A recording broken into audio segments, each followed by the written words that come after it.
Hola queridos amigos, muchas gracias por seguirnos por este canal La Paz Culturas, este espacio que nos brindan y nos dan la oportunidad para poder ingresar a sus hogares. La Unidad de Museos Municipales va a realizar una serie de transmisiones y presentaciones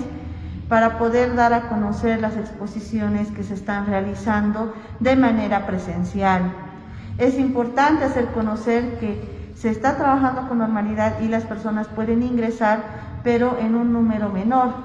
Es por eso que también nosotros queremos llegar a sus hogares masivamente y que conozcan lo que se está exponiendo y se está trabajando. El pasado miércoles habíamos iniciado con la inauguración de una exposición denominada Grandes Maestros del Arte Boliviano, que ha reunido una serie de obras importantes que reflejan y dan a conocer también el proceso histórico de nuestro país. En ese sentido, queremos continuar con este ciclo de transmisiones para que puedan disfrutar de las obras y también de la información de los autores y el contexto en el cual se han ido realizando estas obras. Es así que nuevamente nos encontramos en la primera sala de exposición, en la cual se tiene a maestros de la primera mitad del siglo XX, los cuales están presentes, y la pasada versión no se ha podido transmitir su información porque ya contábamos con un mínimo tiempo. Es por eso que ahora vamos a poder disfrutar de obras como del autor García Meza, Protásio Pradel, Reque Merubia y otros, y vamos a iniciar con una primera parte también de las obras de artistas de la segunda mitad del siglo XX. En ese sentido, quiero dar la más cordial bienvenida a todos ustedes y también al licenciado Luis Beria, quien nos va a guiar en esta ocasión y va a podernos informar y va a podernos dar mayores datos. Les pedimos compartir este video, compartir la transmisión para que todos puedan beneficiarse de esta actividad. Bueno, muchas gracias y Luis, te doy la palabra. Bueno, muchas gracias, Vania, por invitarme nuevamente. Y bueno, pues ahora nos toca hablar de aún un poco que nos quedó de la primera mitad del siglo XX, y es hablar de uno de los artistas más importantes a nivel académico, el cual es el maestro José García Meza, un artista de finales del siglo XIX, del cual podemos observar este origen romántico que nos presenta en la mayoría de sus obras. El oriundo de Chuquisaca ha trabajado mucho tiempo en Sucre y también trabajó en la ciudad de La Paz. Como en el anterior video explicábamos que el artista prácticamente ha trabajado no solamente haciendo imágenes ligadas al mundo de la vida costumbrista, la vida de la sociedad paceña, sino también de obras religiosas, en la cual encontramos en el museo, bueno, también en la iglesia de San Francisco de la ciudad de La Paz. La importancia de colocar el personaje indígena, en este caso a la mujer y al hombre, prácticamente andinos, en la gran plaza o la gran calle de la Alameda, hoy actualmente la avenida 16 de Julio, nos enfoca nuevamente en este asunto primeramente ligado al trabajo que nos presenta el gran artista José García Meza. Como saben, nos presenta una serie de obras, dos que se encuentran en el museo, uno en el Pambo Quiquicho y uno en el Museo Costumbrista, en el cual también hablamos, y que nos representa también del legado histórico de cómo era la sociedad y cómo también era la gente y los paisajes que cambiaron y se transmutaron con el tiempo en la historia de la ciudad de La Paz. Pues bueno, para hablar sobre otra obra tenemos que mencionar a otro artista también ligado mucho al paisaje, el cual es Protásio Pradel, otro importante artista de la primera mitad del siglo XX. Trabajó, según sabemos, prácticamente entre los años 30, 40, el cual enfocó muchas veces también elementos cartográficos. Interesantemente, la obra que vemos acá es el paisaje de la ciudad de La Paz, datada alrededor de los años 40, donde nos presenta prácticamente el panorama de lo que era la ciudad de La Paz en esa época, mostrando no solamente lo que hoy es la terminal de buses, antiguamente la aduana y la estación de trenes, junto con las fábricas en el lado inicial de la parte izquierda, al igual que nos vamos y nos dirigimos hasta el centro y el núcleo de la ciudad de La Paz, que es la Plaza Murillo, mostrándonos la famosa catedral aún no terminada, igual que el Palacio Legislativo, ya con la escultura de don Pedro Domingo Murillo, que fue traída desde Italia por la conmemoración del centenario del grito libertario. Al igual que también encontramos la gran urbe y la zona residencial de la época, que es Sopocachi, en la cual podemos observar cómo realmente se mantuvo y cómo se trabajó también los primeros y los pocos edificios que empezaron a tener fuerza, y la famosa calle que ya se va a confirmar como la avenida 16 de Julio. Pues bueno, pues tenemos que abordar ahora a otro artista importante, un artista paceño igual, el famoso artista Reque Merubia, o un artista ligado de prácticamente vocación militar, un artista que nos va a presentar una forma mucho más expresiva, expresionista en el trabajo en la cual encontramos en esta obra. Actualmente el municipio cuenta con dos obras de él, una igual en el Museo Costumbrista, ligado siempre a la época del mundo. Él sabemos que fue oriundo de Cochabamba y que nace en 1906 y va a fallecer en Madrid en 1967, estudiando también en la Academia Nacional de Bellas Artes. Como sabemos, él va a ser un importante artista con un nivel de carga histórica. La mayoría de las obras que nos reflejan son de tipo histórico. Es considerado el artista predominante en escenas históricas que se muestran en la ciudad de La Paz, como también en otras regiones. En este caso, la obra denominada Las 13 de la Fama, la Isla Gallo, donde encontramos al famoso Francisco Pizarro llegando prácticamente a la famosa isla, donde va a empezar el momento de la conquista colonial de parte de los españoles. Por eso encontramos una figura mucho más suelta, ligera, con una pincelada rápida, fuerte. Vemos también a los indígenas sentados en primer plano, explicando, mostrándonos también el acopio de la llegada de estos colonos, el cual también ellos, a forma de ceder el espacio por el dominio estatal. Como saben, es una época histórica que nos remonta la obra de Merubia. Como les he mencionado, su pincelada es gruesa, pastosa, con fuerte cromatismo, muy ligado también a la manera de pintar que hizo el famoso artista Juan Zinza. En este caso, lo que nos presenta es el acontecimiento histórico. No quiere envolvernos bajo una filosofía ligada al mundo indigenista, sino al contrario, nos presenta un acontecimiento histórico tal cual como la observamos en esta obra, en la cual también podemos entender en este sentido romántico que nos presenta el artista Reque Merubia. Pues bueno, ahí nos vamos a trasladar ahora a hablar de otro artista ya ligándonos al mundo de prácticamente el grabado. Hablamos de artistas importantes ligados a la acuarela en el anterior video, como también hablamos de maestros relevantes en la historia del indigenismo,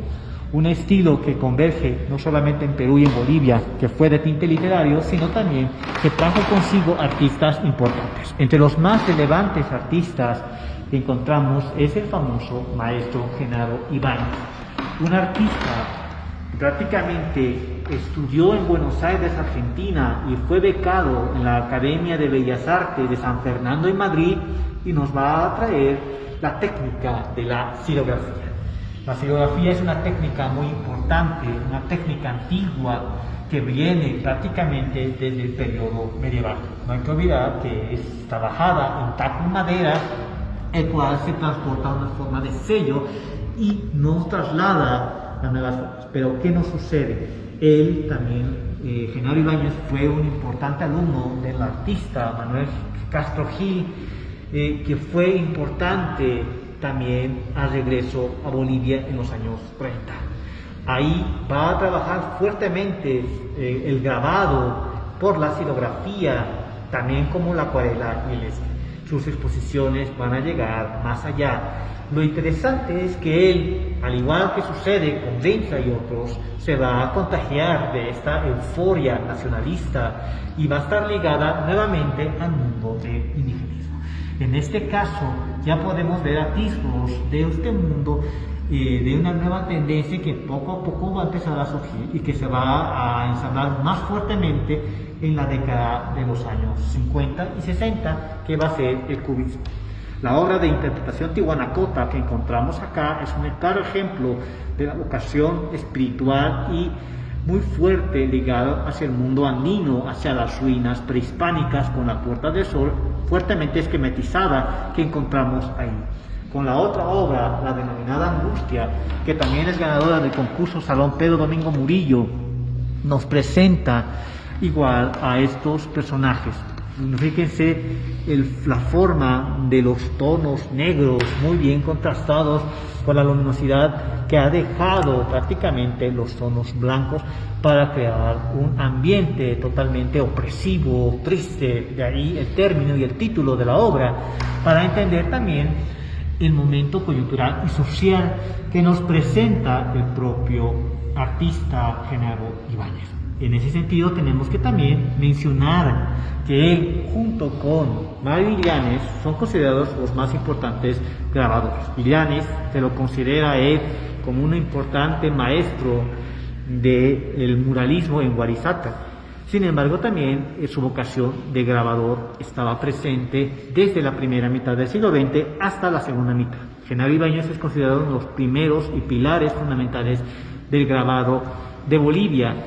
junto con, como hemos mencionado, a Illanes y a otros importantes grabadores, que en este caso también podemos mencionar al propio Fausto Aoiz, que también era más que todo escultor y que trabajó mucho la parte del diseño, y es lo que nos defiende en este asunto. Pues bueno, terminado el trabajo de la pintura de la primera mitad del siglo XX, nos vamos a enfocar ahora en la escultura, y tenemos que hablar de la considerada artista más prominente y más relevante del arte de la escultura, prácticamente a la famosa artista Marina Núñez del Prado. Marina Núñez del Prado es una artista que nace en 1908, estudiante, alumna del propio Juan Rimsa, va a ingresar a la Academia Nacional de Bellas Artes de la Ciudad de La Paz entre 1926 a 1929. También, junto con su hermana, van a trabajar juntas la famosa película Guaraguara. Como hablamos en el anterior video, también les menciono que junto con ella, Cecilio y Arturo Borda, colaboraron en la actuación y en el trabajo del diseño del vestuario y además de otros elementos para esta película muda de la década de los años 30. Encontramos una evolución artística de Marina Núñez del Prado, siendo poco a poco una artista que va a empezar a buscar una fuerte influencia del cubismo. Este estilo artístico que impera en Europa en la década de principios del siglo XX y que va a llegar con mayor vigencia y más fuerza a partir de la segunda mitad del siglo XX, va a marcar también innegablemente el trabajo escultórico de Marina Núñez del Prado. Marina no solo trabajó, como sabemos, en La Paz, ¿no? Tuvo un fuerte impacto en la ciudad, en Perú, como también su gran trabajo, donde llegó a exponer a la ciudad de Nueva York. Una de las más importantes y artistas escultoras que va a trabajar en los dos aspectos, evocándonos en un aspecto cubista, como encontramos la madre, un torso totalmente esquematizado que encontramos con la línea sinuosa que nos presenta, sino también sus denominados estilos propios, famosos estilos de los Andes, que era una vocación que encontramos en ella, hermosas montañas, o las mujeres al viento, ligadas fuertemente a escultores con fuerte influencia de Giacometti, influencias también de Chirico y otros importantes escultores que también van a influir fuertemente en la forma de representar la obra. Jam Art también vemos en ese sentido parte del influjo que va a tener sobre Marina Núñez del Prado. Y bueno, hablar de Marina es hablar con muchas cosas más. Su representación en la escultura ligada al paisaje andino va a ser entre las mejores, junto con las mujeres allí, creando espacios de movimiento ligadas en ese sentido un poco a el efecto del futurismo, que va también a estar influenciando y va a ser una fuerte influencia para la propia Marina Núñez del Prado. Pues bueno, aparte de Marina, encontramos a otro importante escultor de la primera mitad del siglo XX, y es el famoso escultor Emiliano Luján, uno de los pocos artistas que no tuvo mucha relevancia. Recientemente se le ha dado mayor importancia, es porque también, al igual que Enrique Merubia, su vocación militar impidió. Él nació en Cochabamba en 1910 y fallece en 1975. Su gran trabajo escultórico y monumental va a traer consigo una gran expresión, desde el influjo del expresionismo hasta la abstracción absoluta en la escultura. Va a ser el punto fuerte de este importante escultor, que no solamente va a trabajar la talla en madera, la talla en piedra y el ensamblaje, al igual que los grandes monumentos de fundición en bronce que vemos acá en la ciudad de La Paz. Acá tenemos dos importantes esculturas del gran militar, importante escultor que prácticamente es más paseño, porque trabajó mucho tiempo en la ciudad de La Paz y honrado, es la famosa estatua de la Plaza Eduardo Avaroa. La Plaza Avaroa se encuentra ahí, al igual que el famoso de la Plaza Humboldt, el Atlas que sostiene el mundo, y también tenemos otra escultura monumental como el famoso soldado caído que encontramos en la plaza del Obelisco de la ciudad de La Paz. Su forma expresiva, fuerte, generando y con también fuerte influencia que se observa en estas obras de mayor magnitud, que están ligadas en cierta manera a Rodin, un importante escultor del siglo XIX, que trajo también consigo una carga expresiva y expresionista fuerte, tomando en cuenta que él también tiene una carga muy fuertemente simbólica. La obra que estamos viendo acá es la obra ganadora del concurso Salón Pedro Domingo Murillo, datada en la década de los años 50, específicamente el 56, donde nos presenta un hermoso pepino trabajado con líneas totalmente rígidas, pero muy lineal, pero a la vez también muy sutil, muy sinuoso a la manera de trabajar que vemos en la escultura de este hermoso pepino, abocando siempre el trabajo, la pátina, trabajada en yeso y patinada como si fuera una escultura de bronce, nos representa la forma que él estaba tomando en ese momento. Cuando entremos a la segunda sala vamos a ver, o en la tercera sala vamos a ver también otra obra de él en su evolución artística, una evolución que está ligada a la manera expresionista de la década de los años 10, 20, que surge en Europa, más que todo en Alemania con Barlach, y encontramos también en ese sentido la fuerte influencia que poco a poco va a empezar a tener el propio Emiliano Luján. Luján, como saben, es considerado el más importante monumental artista de monumentos, al igual que la verdad se me perdió el nombre, pero creo que es Rigonochea, que lograron hacer grandes esculturas también en la ciudad de La Paz. Pues bueno, eso es lo que vemos en la obra del famoso Emiliano Luján, que va a tener muchos trabajos en todo el momento del trayectoria y que a pesar del trabajo de ejercicio militar que tuvo en convicción, también le va a dar tiempo de poder hacer obras monumentales y también obras importantes, que la cual ha ganado en varias ocasiones el concurso municipal Salón Pedro Domingo Murillo. Pues bueno, para terminar esta sala y ya ingresarnos al mundo de la segunda mitad del siglo XX, nos tenemos que ir a otro artista. Ligado un poco a la educación artística, nos vamos a centrar al famoso artista Alejandro González. Alejandro González se conoce muy poco de este importante escultor, alumno de Alejandro Guardia, uno de los primeros profesores de escultura, que también fue importante maestro de Marina Núñez del Prado. Sin embargo, el artista Alejandro González va a mantenerse bajo un criterio de principios del siglo XX. Al igual que sucedía con Yolanda de Legal, Iturri y otros escultores de la primera mitad y de principios del siglo XX, estos escultores manejaban aún el realismo, es decir, estamos hablando de un naturalismo fuerte en la escultura, en retratos de niños, indígenas. Guardia va a salir del común denominador en sus siguientes etapas. Sin embargo, Alejandro González va a mantener esta forma de representación de la figura bajo estos retratos, como encontramos en la famosa obra denominada Flavio, que está tallada en piedra y datada en 1957. Se dedicó con fuerte vocación a ser profesor de la Academia Nacional de Bellas Artes de La Paz, en la cual también terminó siendo director de la propia academia años posteriores, el cual sabemos que su éxito sí llegó a ser reconocido en Italia, donde logró hacer una exposición importante allá. Sin embargo, no hay que olvidar que su vocación fue más de profesor. Por eso, en la historia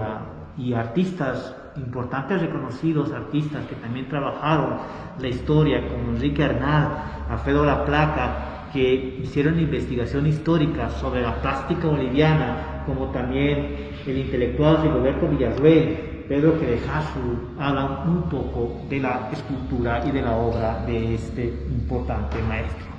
Es porque su vocación fue más dedicada a la docencia. No hizo muchas exposiciones, sin embargo, se lo respeta y se le tiene con una fuerte estima porque es considerado uno de los más importantes artistas por su vocación de docencia y por su vocación de mantener el mundo clásico y el mundo aún ligado en ese sentido. Por eso lo conocemos como uno de los más importantes escultores. Oriundo de Sucre, nos trae así estas formas aún academicistas, clásicas,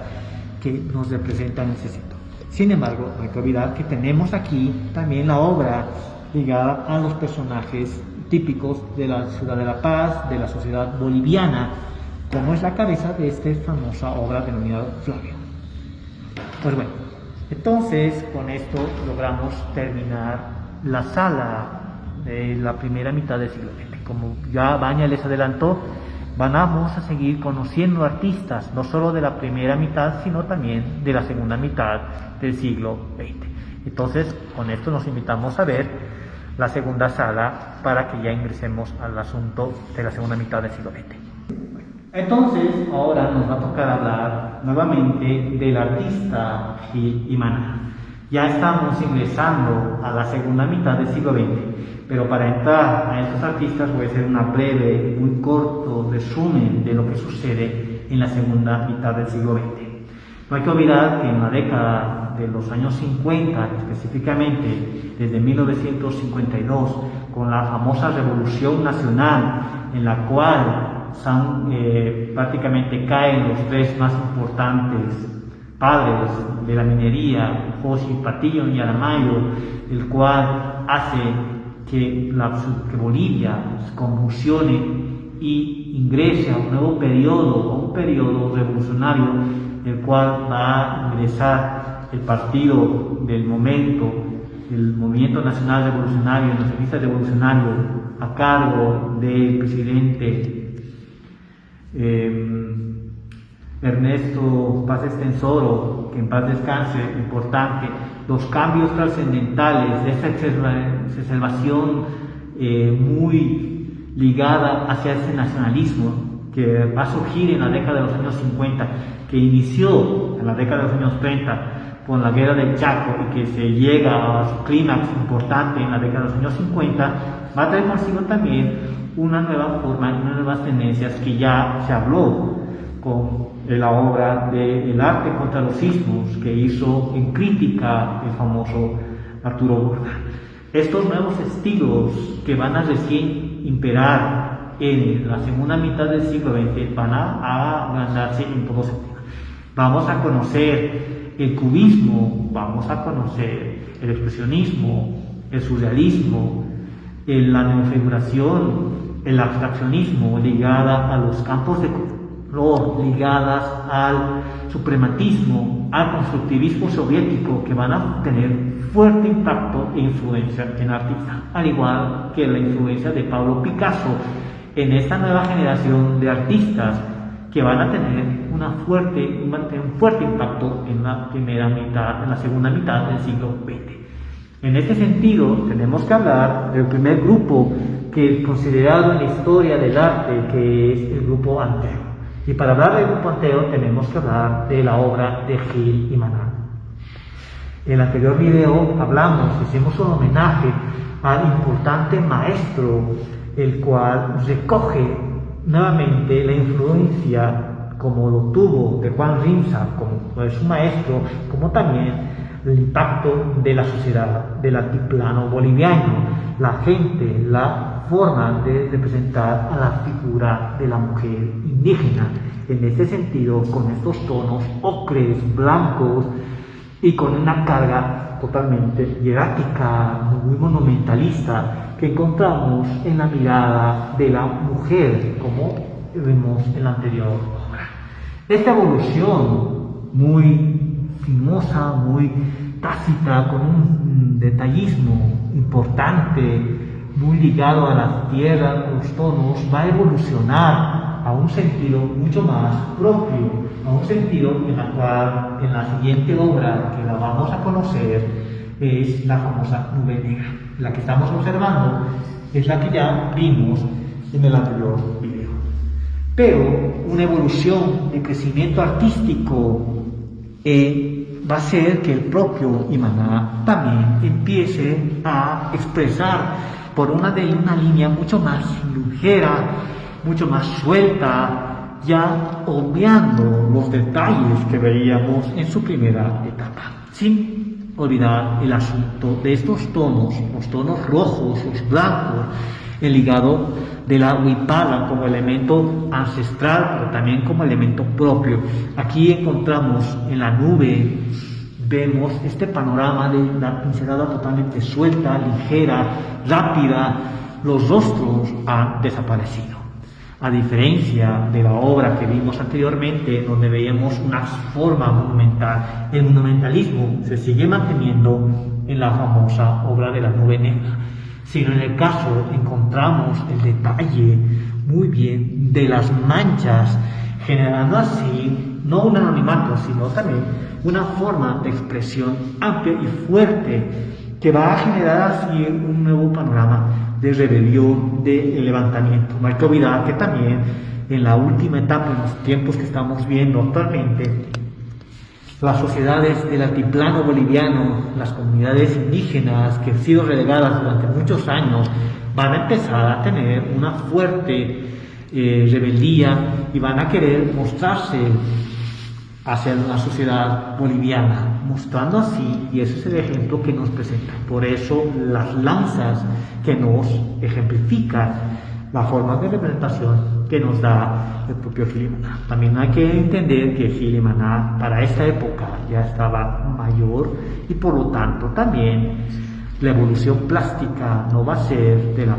juventud que él ligaba en ese sentido, como veíamos de la soledad de Gota a Gota, la piedra que anteriormente acabamos de ver. Pues bueno, es así como la vemos en la obra y el impacto fuerte que tiene el maestro Gil, uno de los importantes fundadores del grupo Anteo, ligado también a este mundo del muralismo,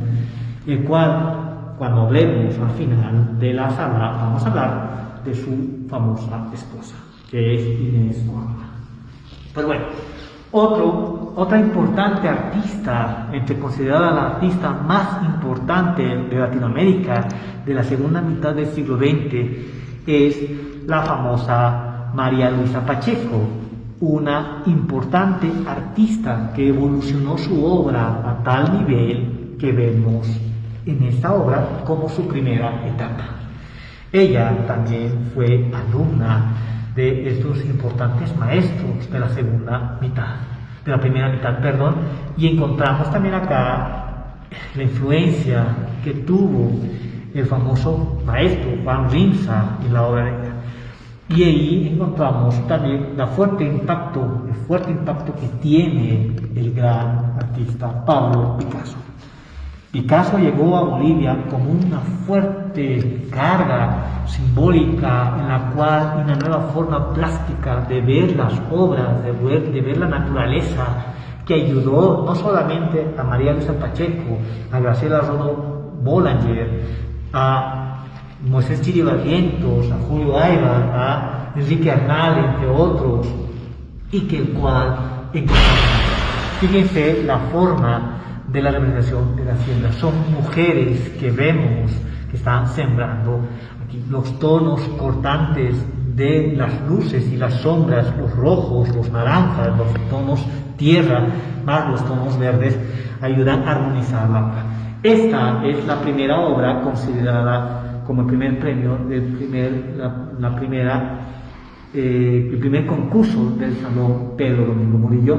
que se funda en 1953, el cual es considerado uno de los más importantes trabajos. Su evolución de María Luisa Pacheco termina con la abstracción desde el mundo andino, en la cual se encuentra en el Museo Nacional de Arte también algunas de su última etapa. Otro artista relevante es el artista potosino, autodidacta, fue el maestro Enrique Arnal. Enrique Arnal, al igual que como ha mencionado María Luisa Pacheco, entre otros, vamos a ingresar nuevamente al mundo del cubismo. El impacto de Picasso es tan fuerte que encontramos nuevamente esta forma, denominada charangos y zampoñas, en una forma de paisaje casi onírico.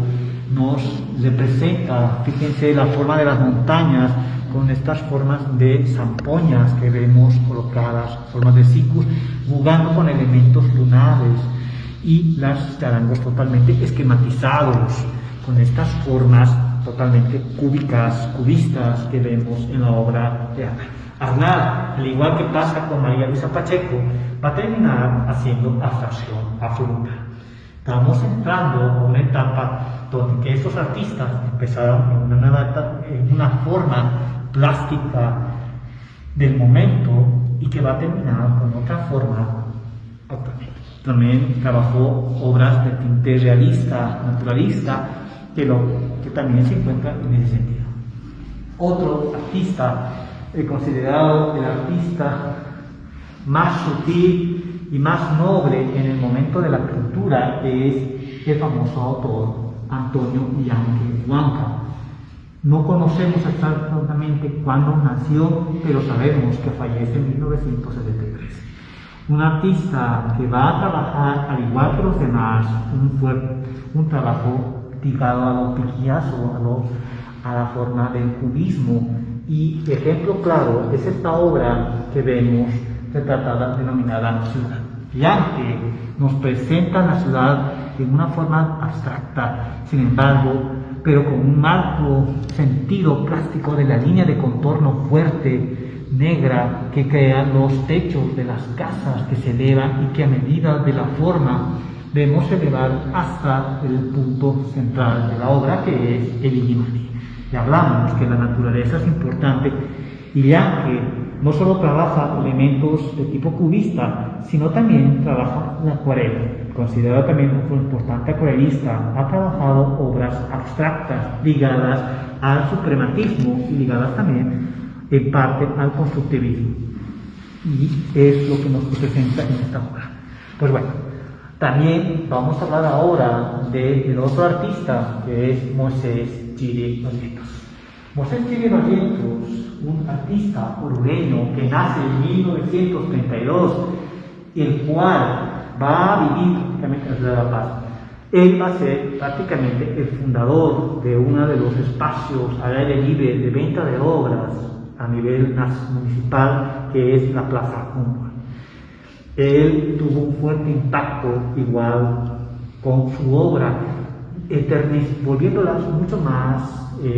sinuosas, pero a la vez también con mayor ternura, ejemplificando las formas de un cubismo ligado a Picasso,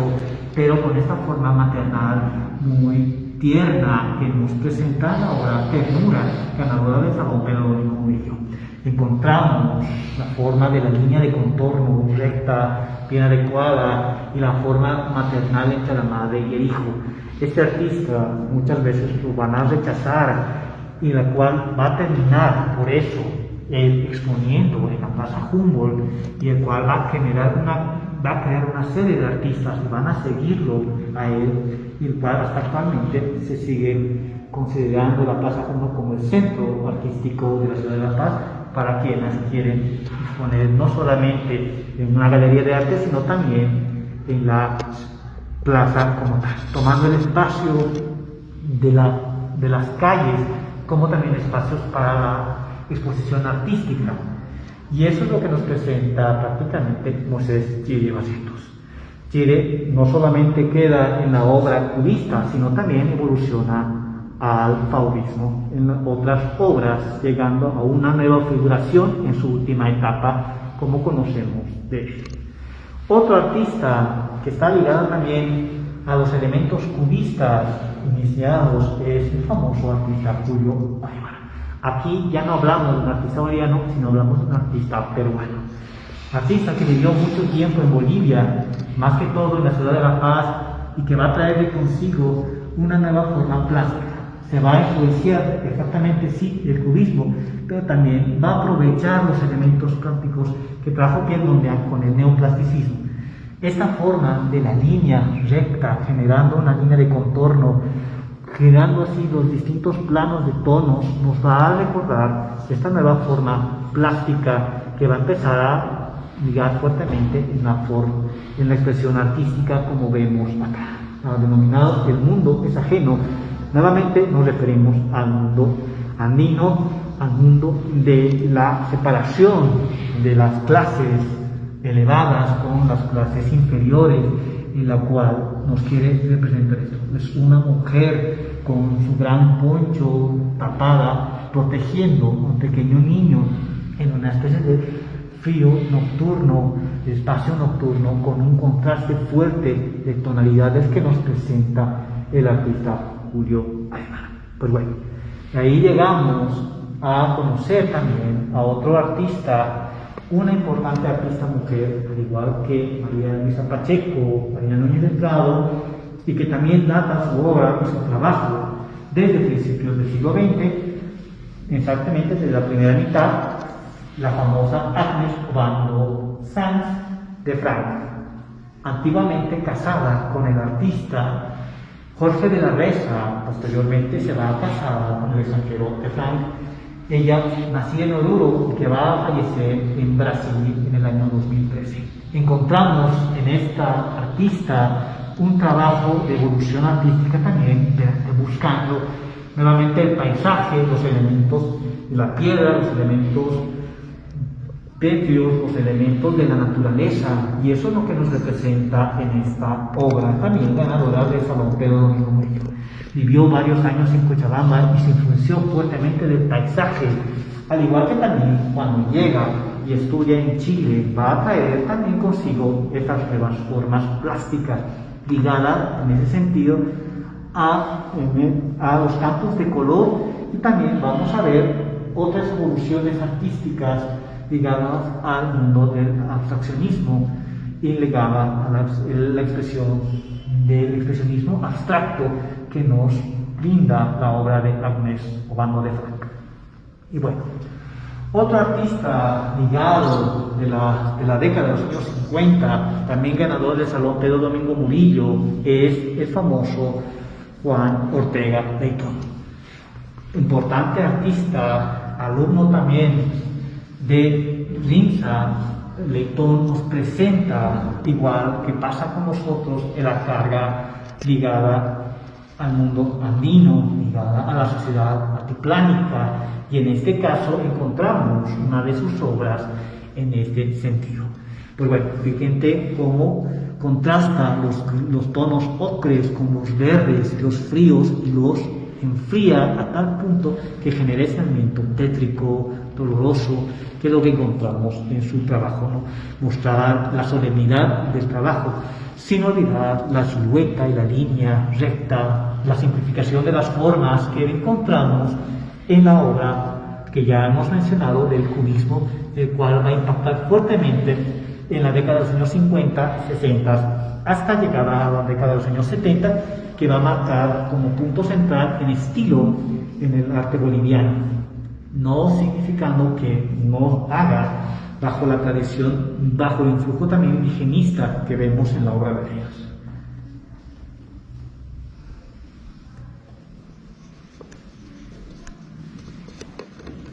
Pues bueno, terminamos la sala con esta pintura y terminamos también con el homenaje al maestro Gil y Maná. Y tenemos que hablar de la obra de la famosa artista Inés Córdoba,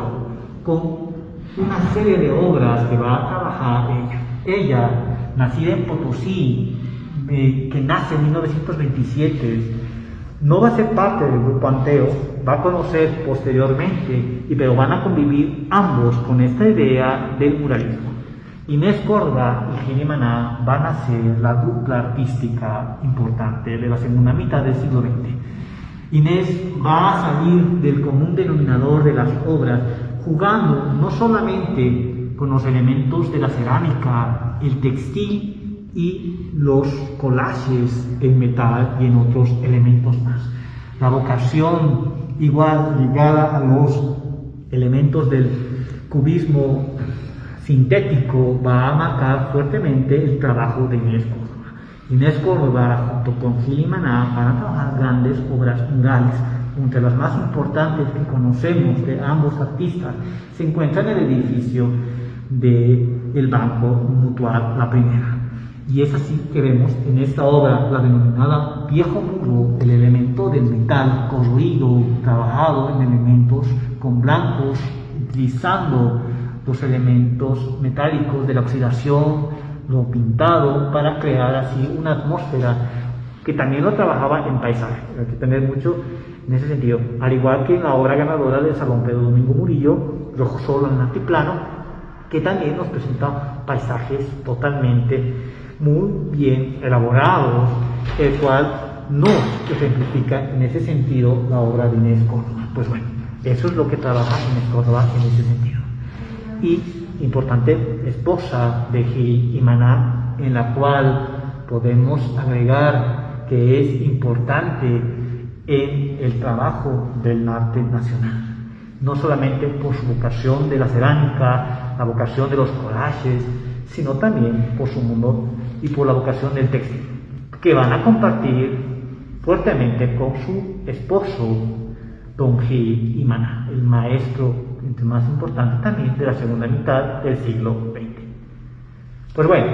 ahora nos toca hablar de escultura en esta sala y vamos a hablar de un importante artista oriundo de Holanda, pero prácticamente el más boliviano, es el famoso artista Juan León Saavedra Gowen, de madre holandesa,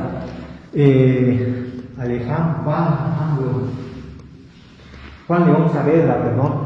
nos presenta obras ligadas al mundo del ensamble. Su educación va a ser específicamente en Europa, el cual va a estar ligado a los vitrales europeos. Va a trabajar bajo esta forma del ensamblaje del vitral, de la concepción de los vitrales, y le va a ayudar trabajada cuando llegue a Bolivia ya a vivir y establecerse como tal, en generar estructuras primarias, en generar elementos de montaje, elementos que se van a crear como la obra que no tiene título, el cual nos presenta en este ensamble una plancha metálica que se eleva deliberadamente y se eleva muy ligada a las nuevas tendencias de la escultura de la segunda mitad del siglo XX. No hay que olvidar que la fracción llegamos a esta etapa de la segunda mitad del siglo XX en Europa y que también está casi a la par, como vemos en esta obra, donde encontramos la forma del trabajo metálico con elementos de madera que nos genera movimientos y liquidez, muy ligado también en ese sentido a lo que vamos a hacer como el espacialismo y también ligado hacia el asunto de su otra obra que se encuentra aquí en el museo, es el famoso Batán.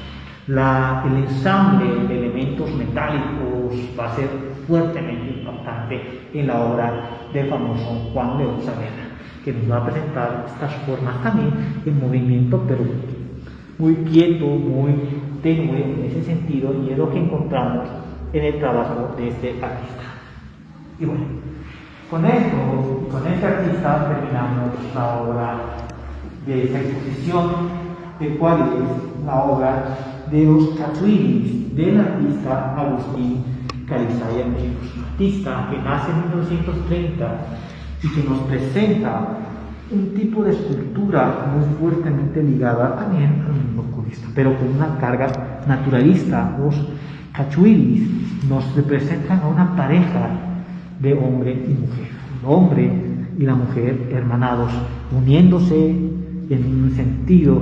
con su talla en piedra muy exquisita, y también se debe al trabajo de su abuelo Melchor Calizaya de Cochabamba, que le va a incentivar fuertemente al trabajo de él. La forma de los elementos orgánicos, organicistas que nos presenta la obra es también relevante. Pero como ven, en la escultura el cubismo va a marcar fuertemente el impacto hasta la actualidad con muchos artistas. La abstracción del cubismo, que es el que imparte una nueva forma de representación desde la segunda mitad del siglo XX en Europa, y que también va a tener un fuerte impacto en la segunda mitad acá en Bolivia, va a marcar a este tipo de esculturas en la cual la simplificación de las formas, la estilización, la forma modelada de la figura va a ser importante en el trabajo de ese importante artista, al igual que lo ha sido para Aníbal Núñez del Prado. Él, como otros artistas, también va a ser alumno de semejante artista. Pues bueno, el dibujo va ahí, y con esto terminamos la sala 2 del Museo Tamboquiquincho. Esperemos que para el siguiente video podamos entrar al mundo más fuerte de la abstracción y la plástica, no solamente en la pintura, sino también en la escultura. Pues yo me despido, pues muchas gracias a todos, y espero que les haya gustado conocer más de las obras y de la trayectoria de estos reconocidísimos artistas que va a fluir con mayor fuerza en la segunda mitad del siglo XX.